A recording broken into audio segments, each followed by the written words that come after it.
शुरुआत महायुद्ध के छठे दिन की खबर से। वो महायुद्ध जिसे 129 घंटे हो चुके हैं। इस युद्ध के 5 बड़े अपडेट सबसे पहले आपको हम बता देते हैं।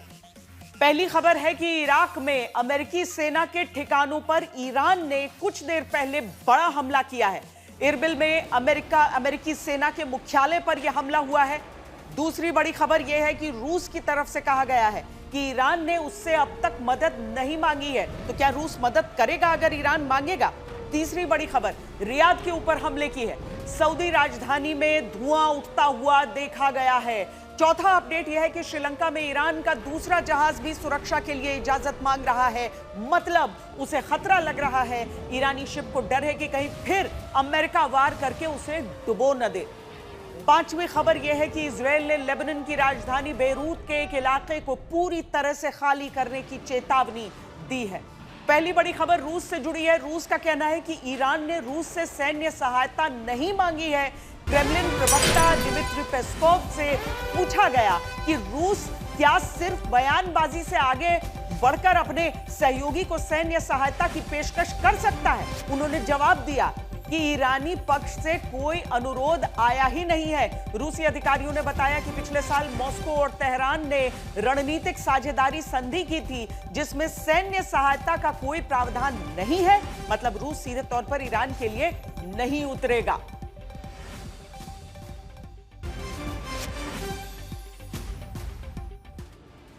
तो फिलहाल ईरान अकेला ही अमेरिका और इजरायल का सामना कर रहा है। ईरान पर लगातार अमेरिका और इजरायल बमबारी कर रहे हैं। फिर भी ईरान युद्ध को लेकर कहा जा रहा है कि यह 100 दिन तक चल सकता है, मतलब जून तक यह युद्ध जारी रह सकता है। इसके संकेत सीधे सीधे अमेरिकी सेना ही दे रही है। समंदर में अमेरिका का एक युद्धपोत, जिससे एक के बाद एक ईरान की तरफ मिसाइल लॉन्च की जाती है।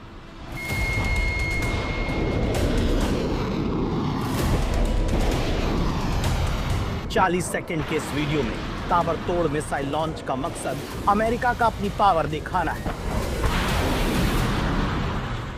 We're doing very well on the war front, to put it mildly, I would say. Somebody said, on a scale of 10, where would you rate it? I said about a 15. ऐसी शक्ति Israel की तरफ से भी दिखाई जा रही है, जो ईरान की लड़ाकू विमान उड़ाते हुए वीडियो जारी करता है। युद्ध के छठे दिन ईरान में तबाही के दावे हो रहे हैं। सबसे ज्यादा जोर ईरान की बैलिस्टिक मिसाइल और ड्रोन लॉन्चर पर है। लेकिन सवाल है कि जब अमेरिका और इजराइल इस जंग में इतने ही ज्यादा भारी पड़ रहे हैं, तब 100 दिनों तक युद्ध चलने की बात क्यों कही जा रही है? इस युद्ध के महीने भर तक चलने भर का ख्याल अमेरिका में विरोध की नई धुरी बन चुका है। सवाल है कि अगर जून तक ये युद्ध चला तो दुनिया का क्या होगा? क्या ईरान को झुकाने के लिए अमेरिका के 20 लाख करोड़ रुपए बर्बाद होना तय है? We're doing very well on the war front, to put it mildly, I would say. Somebody said, on a scale of 10, where would you rate it? I said about a 15. Iran पर इसी तरह से पिछले 100 घंटे से ज्यादा से बमबारी हो रही है। खामनेई मारे जा चुके हैं। फिर भी ईरान की मौजूदा सरकार को हटाने के अपने मकसद से अमेरिका बहुत दूर है। अमेरिका को उम्मीद है कि 100 दिनों के अंदर वो ईरान को लेकर अपने लक्ष्य पूरे कर लेगा। वहीं ईरान मरते दम तक लड़ने का ऐलान पहले ही कर चुका है। ईरान पर हमला करने वाले डोनाल्ड ट्रंप पहले कह चुके हैं कि युद्ध 4 हफ्ते चलेगा। नेतन्याहू भी कह रहे थे कि युद्ध बरसों नहीं चलेगा। लेकिन अब अमेरिकी सेंट्रल कमांड ने साफ कर दिया कि ये युद्ध लंबा खींचेगा। यूएस सेंट्रल कमांड ने पेंटागन से ज्यादा मिलिट्री इंटेलिजेंस ऑफिसर भेजने की गुजारिश की है, ताकि कम से कम 100 दिनों के लिए ईरान वॉर ऑपरेशंस को सपोर्ट किया जा सके। यानी खुद अमेरिकी सेंट्रल कमांड कहता है कि ये युद्ध अगले 100 दिनों तक तो चलेगा ही। दूसरी तरफ अमेरिकी वेबसाइट पॉलिटिको का दावा है कि ये युद्ध सितंबर तक चल सकता है।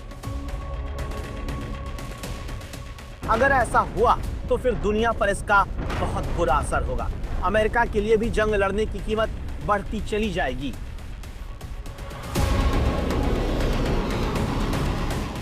यही वजह है कि ईरान पर बैलिस्टिक मिसाइलों से इजराइल ताबड़तोड़ हमले कर रहा है। उसका मुख्य निशाना ईरान के मोबाइल मिसाइल लॉन्चर्स हैं, एयर डिफेंस सिस्टम है।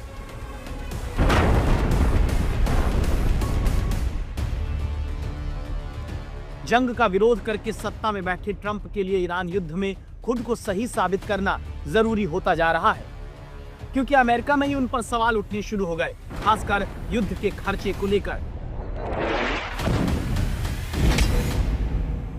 ईरान के खिलाफ अमेरिकी अभियान ऑपरेशन एपिक फ्यूरी के छठे दिन तक अरबों डॉलर खर्च हो चुके हैं। जंग के पहले 24 घंटे में ही करीब 779 मिलियन डॉलर खर्च हो गए, जो भारतीय रुपयों में 7,000 करोड़ रुपए से ज्यादा होते हैं। इस भारी शुरुआती खर्च में B-2 स्टेल्थ बॉम्बर की तैनाती, लगभग 200 टॉमहॉक क्रूज मिसाइलों से हमला और लड़ाकू विमान से हमले शामिल है।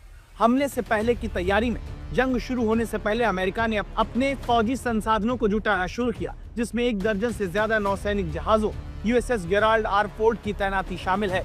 इसमें करीब 630 मिलियन डॉलर खर्च हो गए।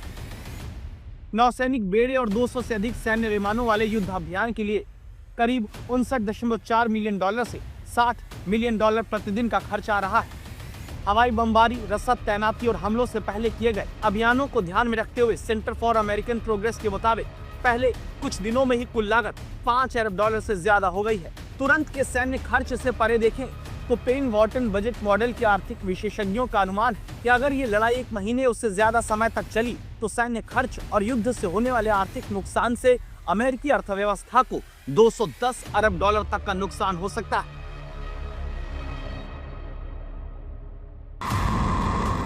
तो ईरान से युद्ध शुरू हुए भले ही कुछ ही दिन बीते हों, लेकिन अगर ये जून या फिर दावे के मुताबिक सितंबर तक चलता रहा तो फिर अमेरिकी राष्ट्रपति के लिए अपने फैसलों का बचाव करना मुश्किल होता जाएगा, जो ईरान के मामले में भी बड़बोले साबित हो रहे हैं। We're going to continue to do well. We have the greatest military in the world by far, and that was a tremendous threat to us for many years. 47 years they've been killing our people and killing people from all over the world, and I think we have great support, and I think if we didn't do it first, they would have done it to Israel and give us a shot if that was possible. मेरे 2 सहयोगी सुमित चौधरी और प्रणय उपाध्याय जुड़े हुए हैं हमारे साथ। सुमित, 100 दिन का आकलन, सबसे बड़ा क्या कारण कि 3 से 4 हफ्ते से लेकर अब 100 दिन का यह आकलन सामने आ रहा है अमेरिका की तरफ से? देखिए, वैसे तो अगर इन 5 से 6 दिनों का आप आकलन देखें या उनके स्ट्राइक्स देखें तो आपको अंदाजा लगेगा जो मैक्सिमम गोल अचीव किए जाने थे, जो अमेरिका द्वारा पहले से कहे जा रहे थे, वो तो कर लिए गए। चाहे वो आप कह सकते हैं रेजिम चेंज के लिए सुप्रीम लीडर का खात्मा हो, उनके आसपास के बड़े कमांडर्स का खात्मा हो, या फिर आप कह सकते हैं कि उनके सभी कोस्टल एरियाज के साथ साथ एयर डोमिनेंस करना हो। इस समय अमेरिका के हाथ में उनकी एयर डोमिनेंस के साथ साथ उनकी नेवल डोमिनेंस भी है, लेकिन अभी भी सबसे बड़ा कंसर्न ये है कि इन 4-5 हफ्तों के अंदर अगर अमेरिका समय ले रहा है, श्वेता, तो उसके पीछे का सबसे बड़ा कारण है वो इनरिच यूरेनियम कहां पर है, जो लगातार ईरान ने पहले ही कई लोकेशंस पर डिस्पर्स कर दिया है। कहां पर है वो 400-450 केजी का यूरेनियम? दूसरा सबसे बड़ा कारण है कि बैलिस्टिक मिसाइलों के प्रोग्राम को तो आप टारगेट कर सकते हैं, उनके साइलोस को भी टारगेट कर सकते हैं, लेकिन यह कैसे प्रमाणित होगा कि जिन चीजों को आपने टारगेट किया है वो सच में नष्ट हो चुकी है, या फिर जो प्रोसेस है या फिर जो उनके पास तकनीक है वो अमेरिका के हाथों में जब तक नहीं आ जाती तब तक ये सुनिश्चित नहीं किया जा सकता कि उनके आप बैलिस्टिक मिसाइलों के प्रोग्राम को रोक सकते हैं। क्योंकि ऐसा अमेरिका पहले भी कर चुका है 1 साल पहले, जहां पर उसने अटैक तो किए, लेकिन बाद में यह पता लगा इनपुट कि सारे के सारे अटैक निष्क्रिय निकले, उससे ईरान को कोई बड़ा नुकसान नहीं हुआ। श्वेता, प्रणय, 100 दिन क्यों से जितना ही महत्वपूर्ण सवाल हो जाता है, 100 दिन यानी कि कितना बड़ा खतरा और पूरी दुनिया के लिए?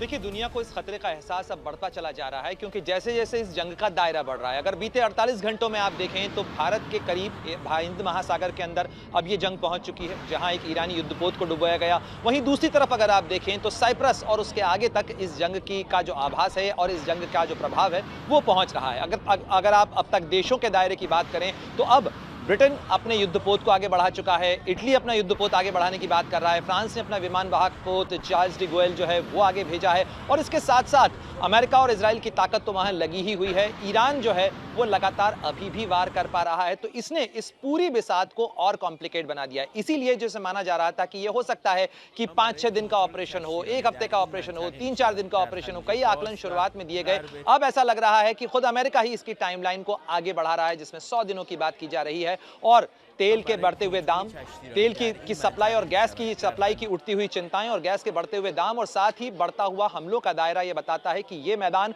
अब और पेचीदा होता जा रहा है और जैसे जैसे ये पेचीदा होता चला जाएगा इसका प्रभाव कई दूसरे मुल्कों पर पहुंचेगा। यूरिया के दाम बढ़ रहे हैं, गैस के दाम बढ़ रहे हैं, साथ ही पाइपलाइनों और ऑयल टैंकर्स के ऊपर हमले की घटनाओं ने पूरे दुनिया के अंदर जो शिपिंग के प्रभाव हैं उसको मुश्किल में डाल दिया है।